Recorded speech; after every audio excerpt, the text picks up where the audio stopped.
Okay, we're back. All right, while I was waiting for this thing to download, I sketched this up here really quick. Now, the water closet, it's really not in the plumbing books, but for those of you who've done new houses, you know what I'm talking about.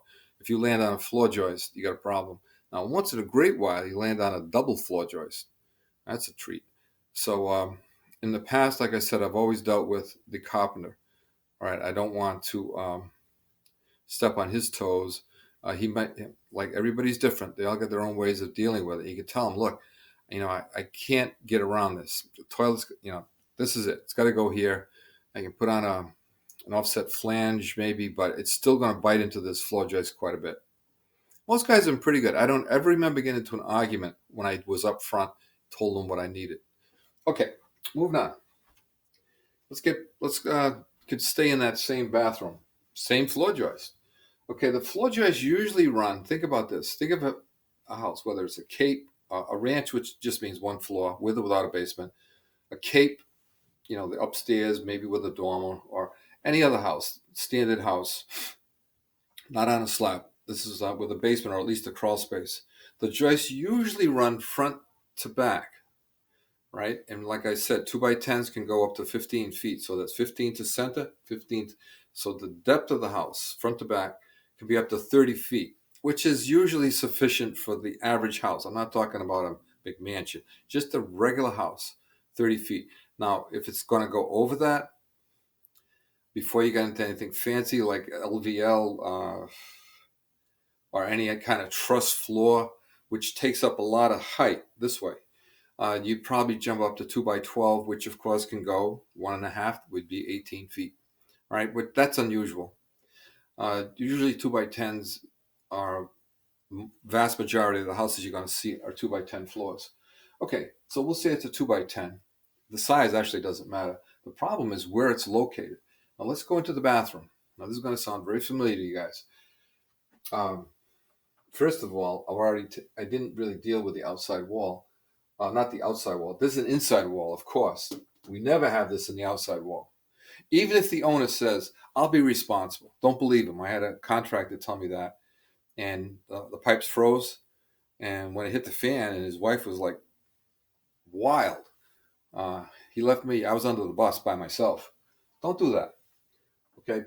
Put your put all of your tubs, shower valves always on an inside wall. This being an inside wall, we'll say this would have been the outside. So let me do this. This is the inside wall, and this is the outside of the house. Okay? So this would go by here like this here, this way. Right? This is just an upstairs wall. All right. This is fine. Right? This is the tub waste and overflow looking down from above, standing looking at it. This is the drain in the tub, right? And this is in the wall. No problem. A standard tub waste and overflow. The majority of your tub waste and overflows are going to be this one. Now, I don't have a magic number for you, but I would say 4 out of 5, this would work. But occasionally, like statistically, what's going to happen?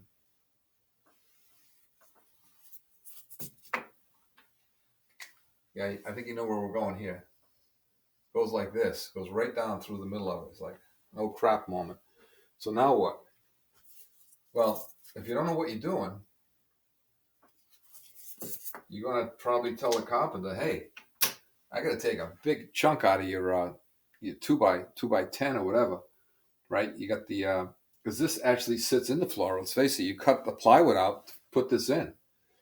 This tub waste and overflow actually sits in the floor, right? It sits below the plywood. So if you're going to cut into this here, you're already into the beam before you even put the tailpiece on. So now here's the thing that's surprising, and maybe you have met guys like this. I remember a few. I can think of one, maybe two carpenters that were very clever. They'd been around. One guy asked one guy, how do you know all this stuff? He said what he does is when he works with different guys, he pays attention to what we do, and he understands what we're doing. And sometimes it happened to me once. He had a better idea than I had. It was how to take a toe kick heater and get the heat from here 6 feet away. it wasn't obviously under a kitchen sink. So we had a toe kick up in the ceiling, and we got a special adapter for it. It was available. I didn't know that. And then we got some smoke pipe, put the smoke pipe, and then we had like a fresh air grill. And the heat went to wherever we wanted it. I don't know if it was another room or somewhere. I was like, wow. I said, how'd you know that? He said he had seen it done. So once in a while, a company will tell you. So if you tell the company, you're going to have to take the joist out. And it's a guy like that guy I used to know. They'll tell you that you can get a side outlet. In other words, this here doesn't have a drain going down, right? It goes out the side of it like this. So as you look at the tub waste and overflow, here's your tub waste and overflow, right? And this is where it comes out at you like this, and it goes off to the side. The drain is like this. This here comes out and up, right? So that elbow it right here, right here, right?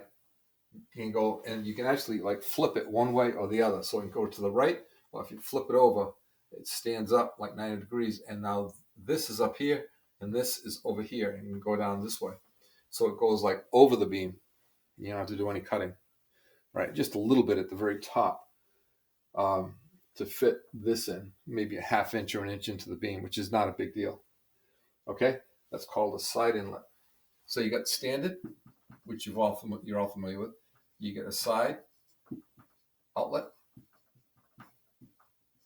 Now, there's one that I'm not covering yet, and this one also isn't very common because usually your tubs are mounted. You walk into the bathtub, the window's straight ahead, tubs on one side, toilet sinker on that side. So the floor joists are running parallel with you the same way you're walking in. So the floor joists are running like as I'm showing them here. Once in a while, though, the bathroom is shifted around. So now the floor joists run a little different. They run this way, like that. Okay? Which is fine, except when it lands right here. You can't go down because the tailpiece is going to go right down into the basement. And a side outlet is not going to do you any good because it's going to put you here or here. That's worthless. So what you want here is called a toe outlet. So as you look at the tub waste and overflow like this, I'm looking, all right, that wasn't the best sketch. Let's do this. Tub waste and overflow like this. Usually it comes straight down here. In this case, we'll say this is where the drain is. We're going to have the drain come straight down. So in other words, where the water goes through, it doesn't go over here. It goes straight down.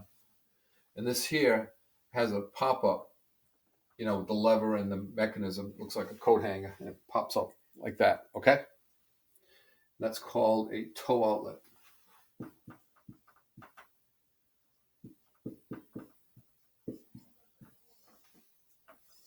Yeah, I think I got one of those. Anybody wants one? Very good price. Let me know. I've got a Gerber, I think it is. Big, beefy brass one, an old one. I mean, it's new, but it's never been used. Okay, standard side outlet, toe outlet. All right, so there's your 3 tub waste and overflows. If you're doing a little bit of remodeling, especially over a basement, and you're on your own, there you go. Okay, got any questions on this stuff? You can hold it for when we go live.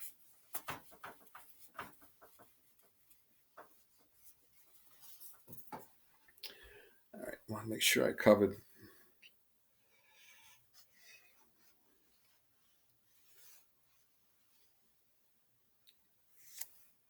Okay. I think that is it on the construction that I feel that you should, as at a minimum, you should know. Oh, one thing about a roof too. This was one. It was just something I never wanted to ask. I was, nobody wants to look like they don't know what they're talking about and they don't know anything. So I'd hear the carpenters talking between themselves. It'd be a 6-pitch, 4-pitch. I said, what the hell are they talking about? But I never really thought enough about it to look into it. All right. So when you hear that term, for those of you who haven't been around long, what you do is you figure you go 12 inches this way, right? And we'll say at 12 inches right here.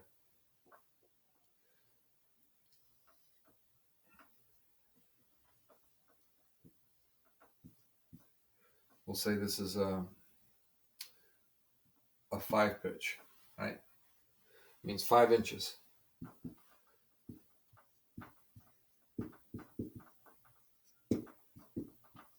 5 inches per foot of length this way. Okay, now I think a 6 pitch, a little steeper, like that.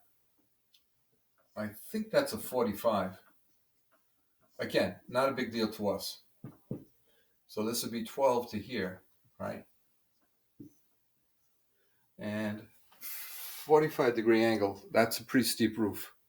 Anybody here who's a skier or a snowboarder, you know that some of the steepest pitches of the mountain would be somewhere in that 45-degree range. And those of you, again, who've done this, when you look down a slope that's 45 degrees steep, that is very steep. Okay, so you're probably going to have trouble walking on that roof. Like a garage roof might be a 3 pitch. I think down to 2 or 3 pitch, they use rolled roofing or rubber roof. And shingles are good from, I think, 2 or 3 on up, right? Because if they get too flat, the water can get underneath the shingles. But our concern is really just going up on the roof to put the flash in it for a vent. And you guys tell me now you're using those cozy collar, which someday I'd love to see it installed. Even if it was cost $50, it's probably worth it. It saves you from going on the roof. Right? It's dangerous, it's time consuming, and it's messy because you get that roof cement on you. Okay, just a little trivia thing. Now you know what it is.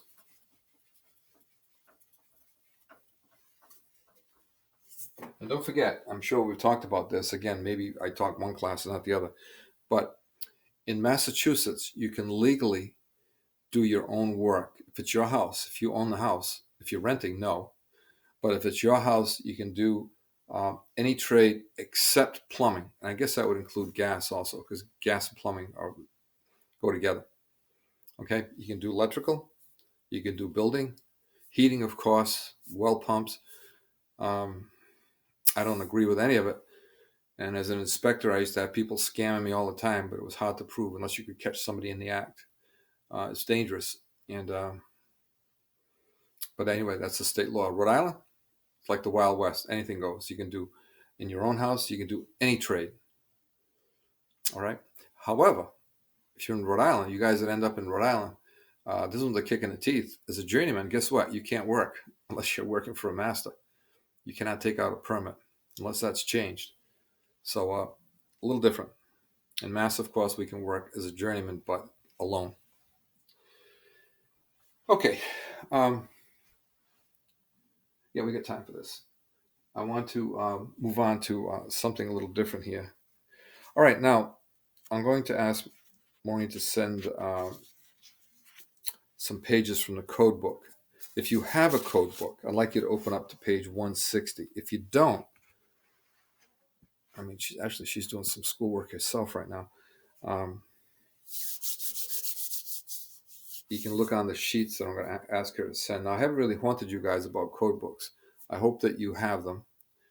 I know that you can get some of this stuff online, but according to the book, you're supposed to have a code book available when you have an inspection, right? Which makes sense. So if there's any disagreement, we'll call it with the inspector, and he wants to show you where it is in the code book, he can. Or you could show him. And if he's a decent guy, he'll say, oh, okay, you're right. So you're supposed to have a copy of it in the book. Now, I don't know that the law has changed that you can do an online book on the job or not. I don't think so. But the paper copy is nice to have in any event because you can make notes in it, right? You can tab it and all that stuff. Online, not so much. All right. So I'm going to, it's already erased. Let's move on to page 160. Now, this is also in keeping with that bathroom that you did. So I'm not going to draw the whole thing. It'll take too long. It actually took me a while to draw that nice sketch I had the other night. So what I'm going to do now is I'm just going to draw in the plumbing part of it. So if you look at the sketch, you had a water closet coming in down here, and you had, let's take that back. I can only draw this sketch one way.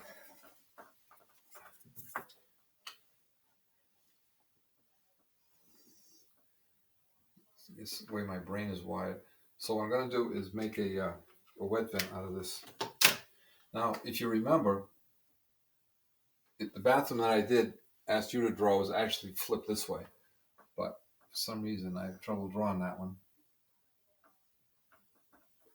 So we're going to do this. Remember, solid line, drain. Dotted or dashes, that's a vent. So what we're going to do is we're going to put the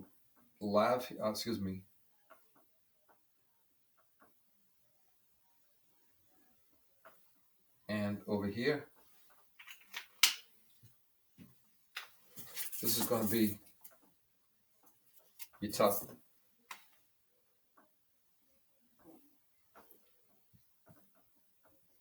Or shower, doesn't matter.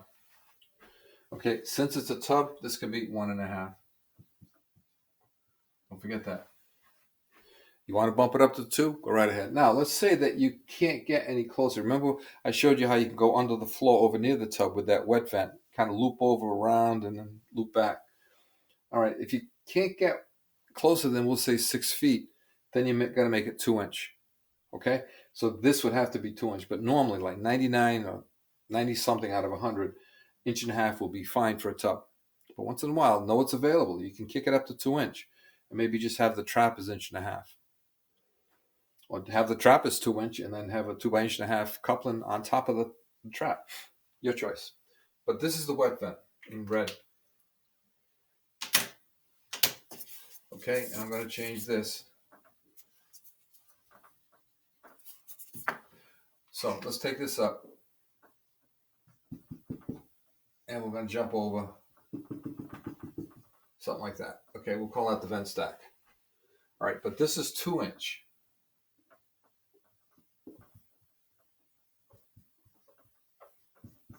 All right, that was that sketch that you made. Now, I didn't ask you to draw the plumbing sketch part of it. I just really want you to draw the fixtures, right? And get used to the dimensions. The main thing is that you not so much you know how to draw them, that you can read it and take your measurements off the print. Right now, if you're a little messy, it doesn't take much. A 1/4-inch print, that's what, 1/16 of an inch is 3 inches. I can get you in trouble. So be careful. All right, so this is 2-inch all around, 2-inch for the vent, 2-inch for the drain. Now the sink those 2 sinks that you had could be drained several ways. Now watch this one here. This is, to me, is the best. You're going to come out like this. Now I'm going to have to do a little 3-dimensional, so don't be surprised. I avoid 3-dimensional stuff when I can. And we'll say it comes out like this. Now some of your inspectors are going to want a clean out underneath the sink.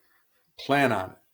The code book, in fact, I don't have it here, they call for it, I think it's the page before, they mention they want to clean out under the kitchen sink. And a lot of them I know because I've been asked to put it in. And if it's on the roof, not a big deal. You just cut one in. You want to put it in here somewhere, wherever it's easy for you. Maybe after the second bowl, it's easy for you to have put a little 245s and clean out, knock yourself out. As long as this is accessible in the cabinet, not on the wall, in the cabinet. All right. But the thing I'm trying to point out here is, this is again looking at it from above down, that this would be 2-inch.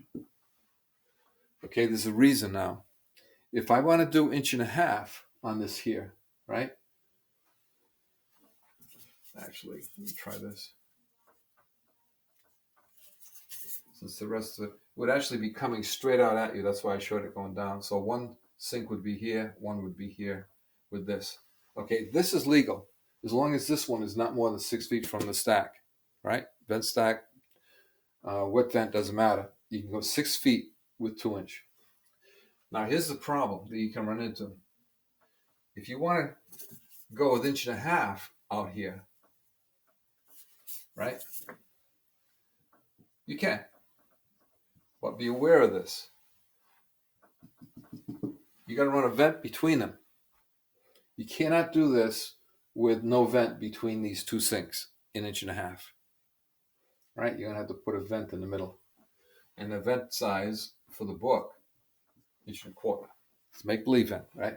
It's really 1.5 inches, but they say 1.25 inches. So that'd be a TY. Tell me that's not a pain in the neck.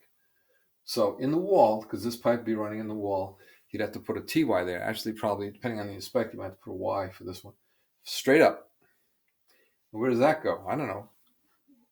Wherever you can hook onto a vent. Maybe back over here if there's not something in the way. Okay. All right. Now the other way to do that would be to run the wet vent between the bowls, right up the middle. Could do that. Be careful though.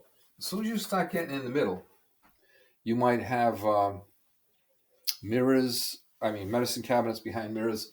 You got to be very careful. In a spec house, nobody knows because the house isn't sold yet.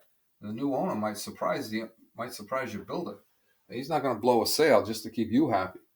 All right, so you could do this. Run this line here between the sinks. Now you can do a 2x1.5 double TY right here, right? So this is 2, because you got a vent between them. You're okay. You're good. All right. All right. That's just something I want to bring out to you. Okay. Now, in real life, it really does look like this. It does jump up on a wet vent because it's got to be higher than the line for the water closet. You don't want the water closet waste backing into this line. That's why you always roll this up. Another thing the inspectors look for. Now, I know some of you tier 1 guys, especially if you don't do much new housework, some of this is really new to you. And I'd like you to question me on this if any of this is not making sense, okay? I'm not expecting you guys you new guys especially, to be able to rough in a bathroom with just what I give you. But it's a start. Okay, now, in Massachusetts,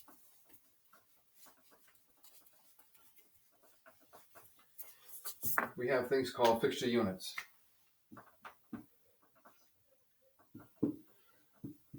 Like that, fixture units.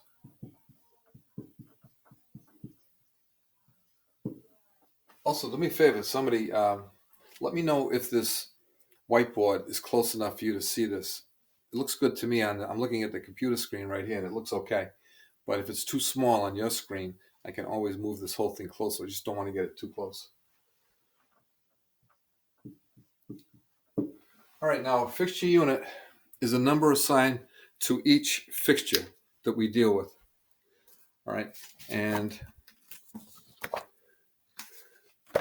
it's an overcast day, and I said, poor lighting here, but let's see. All right, so this is the point where you turn to page 160, please, if you got it, or the handout that I hope that I can get Maureen to send you before class.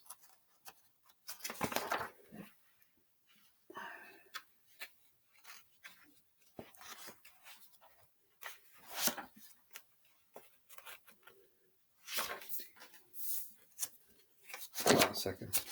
Lost that page.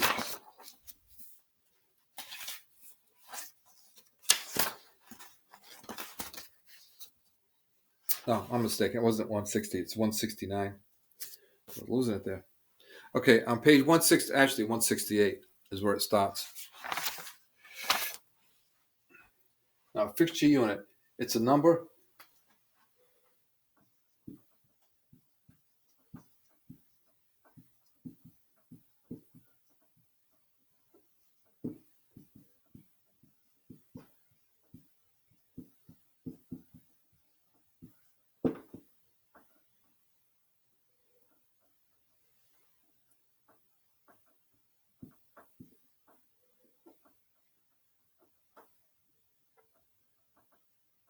Okay, to each fixture.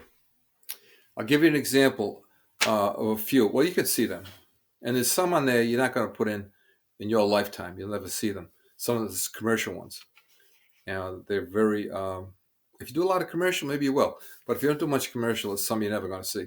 But at the residential level, the ones we see all the time would be a lav,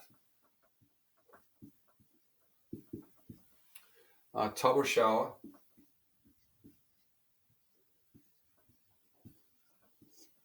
either one. That's a 2. And a water closet. This is a tank type. Right? And since we don't see flush valve in a private home, we don't usually have to ask a question of what's up with the tank type or flush valve. Now, a flush valve water closet is, they'd call it valve operated. That number would be a 6. All right. So this would be 7. This is called a bathroom group. On page 168, top of the page, it goes in all these numbers go in alphabetical order. All these plumbing fixtures go in alphabetical order. If you go down to where is it here? A bathroom group near the top of the page, right? The 4th thing down, and they don't have any numbers in there, which is unfortunate. And it's somewhere in the book, and I fanned the pages and I couldn't find it. I don't think it's right in this section, but I know what a bathroom group is. It's these fixtures, right? Tub or shower. It adds up to a 7, and it's kind of like a bonus. You buy in bulk, they give you a break. So 7 equals 6 fixture units per bathroom group or per bath, right? That's the value. They give you a bonus here of 1, okay, which really doesn't matter. You'll see why in a minute. Okay, so here we go. Bathroom group, 1 of each. And they also say, if you read the fine print, you can only have 3 toilets or 3 bathroom groups on a 3-inch building drain. Okay, that's a problem. Or as a vertical line. Now, that's the value of each, and they have other ones on there. Kitchen sink is 2. Dishwasher is 1. Commercial dishwasher is 6. Right, and most of them make sense. Okay, the ones that use more water going down the drain, the higher the number. Lav, not so much. Tub or shower, a lot more than the lav, but less than a toilet. At least a toilet is fast, but it's a lot of water. Okay, and this would be 3 of these on a 3-inch stack or building drain. Okay, now one thing I'm going to mention on next page 169. Look at the top of the page. I'm going to have to wrap this up in a few minutes. Top of the page, that's the chart I want you to work with. When we work with the chart, that's the one I'm working off, not the one at the bottom. Here's the reason. Most of your drains go horizontally and vertically, right? They do both. They go across, then they join the stack, they go down, then they go on a building drain. All right, so it's that horizontal, vertical, horizontal. All right, so you get into trouble with that. So the vertical sketch at the bottom, chart, excuse me, has slightly higher numbers. So let's look at that for just a minute. 1.5 inches. I'm going to get rid of this here.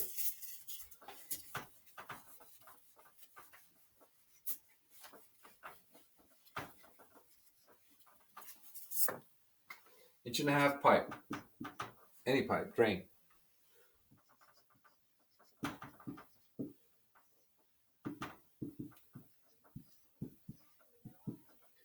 Okay, this would be 2 lavs. Let's do that again.